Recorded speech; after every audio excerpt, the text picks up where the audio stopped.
नमस्कार, स्वागत है आपका डॉक्टर साहिब में और मैं हूं आपके साथ सौम्या राठी। इस वक्त मेरे साथ बैठे हैं डॉक्टर राजीव रंजन, जिन्हें आप पहले भी कई बार डॉक्टर साहिब पर देख चुके हैं। डॉक्टर साहब बिहार के सबसे जाने माने फिजिशियंस में से एक है और सबसे ज़्यादा भरोसा लोग इन्हीं पर दिखाते हैं। आज इस एपिसोड में हम खास तौर से ये जानने वाले हैं कि ठंड के दिनों में डिहाइड्रेशन की समस्या अगर हो जाए तो वो कितनी गंभीर हो सकती है, क्या हो सकते हैं उसके पीछे के कारण और उसे ठीक कैसे किया जा सकता है। तो सबसे पहले डॉक्टर साहब नमस्कार, बहुत बहुत स्वागत है आपका।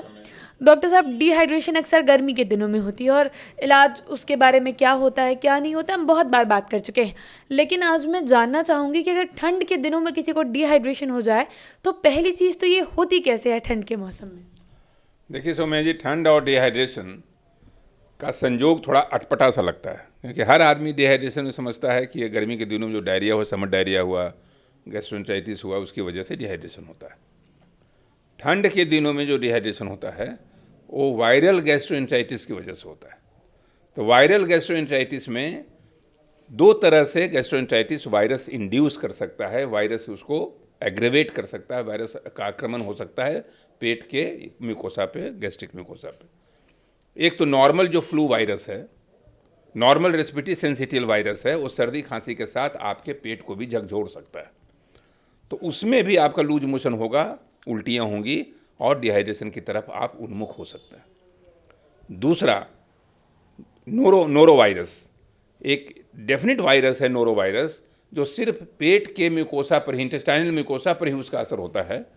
तो हर वायरस का अलग अलग डिवीजन ऑफ लेबर है, तो वो जाके नोरो वायरस उसको अटैक करता है, जिसकी वजह से लगातार उल्टियाँ होती रहती हैं और लूज मोशन होता है और धीरे धीरे धीरे धीरे शरीर डिहाइड्रेशन के कगार पर पहुंच जाता है। अगर फ्लूइड रिप्लेसमेंट नहीं हुआ, मरीज़ की हालत गंभीर हो सकती है, उसे भर्ती करने की जरूरत पड़ सकती है। तो इन सारे वजहों की वजह से, और तीसरी चीज़ जो एक इनडायरेक्ट एविडेंस कर सकते हैं कि ठंड के दिनों में अगर आपने ज़्यादा मसालेदार भोजन कर लिया, गरिष्ठ भोजन कर लिया, जिसकी संभावना कुछ ज़्यादा रहती है, लोग खाने के प्रति, प्लेट के प्रति थोड़ा ज़्यादा उत्सुक उन्मुख नज़र आते हैं, तो वो खतरनाक हो सकता है। कभी कभी फूड पॉइजनिंग की वजह से भी ये चीज़ें होती हैं। जी, तो डॉक्टर साहब ऐसे में आप हमारे दर्शकों को क्या सलाह देंगे कि खाने पीने की वजह से आप कह रहे हैं कि डिहाइड्रेशन की समस्या ठंड में बढ़ सकती है, तो खाने पीने में किस तरीके से विशेष ध्यान दिया जाए। बिल्कुल सही। खाने पीने में ठंड के मौसम में सौम्या जी, सबसे बड़ी बात कि एक तो फ्रेश खाना खाएं, कभी भी बासी खाना ना खाएं, खाना गरम खाएं, ठंडा खाना कभी ना खाएं, गरम खाना खाएं, फ्रेश खाएं, और ठंड के मौसम में स्पेशल हिदायत रखें कि पानी खूब पिएं। बहुत बार ऐसा होता है कि ठंड के मौसम में लोग पानी पीना छोड़ देते हैं, प्यास नहीं लगती, पसीना नहीं चलता है, प्यास का एहसास नहीं होता है। जब प्यास का एहसास नहीं होगा, आप पानी पीना बंद कर देते हैं, तो इसकी वजह से आपका डाइजेशन हैम्पर करता है।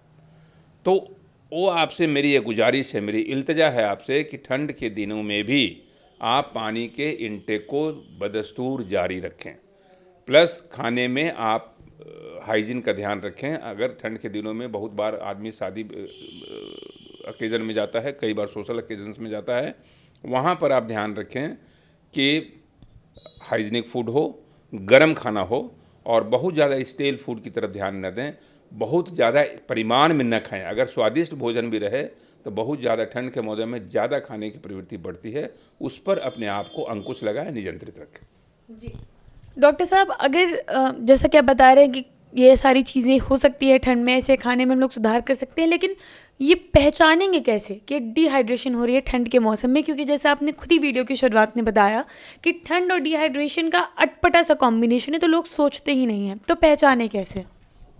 सौम्या जी, डिहाइड्रेशन का तो सेम लक्षण है, वो चाहे गर्मी का डिहाइड्रेशन हो, चाहे ठंड का डिहाइड्रेशन हो, dehydration is dehydration.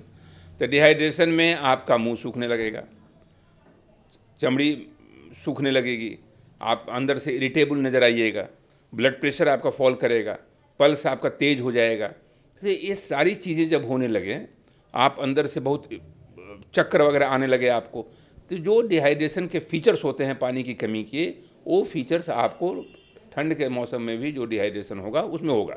Dehydration same रहेगा, लक्षण सेम रहेगा, कारण बदल जाएंगे, तो उस पर और निवारण भी सेम है, क्योंकि उसका फ्लूइड रिप्लेसमेंट निवारण है और इसमें कोई एंटीबायोटिक की ज़रूरत नहीं है। बार बार इस बात को इंगित कर रहा हूँ आपकी तरफ से, और जनता को, आपकी तरफ से मैं जनता को इस बात को समझाना चाहता हूँ कि बात बात में एंटीबायोटिक का सेवन न करें।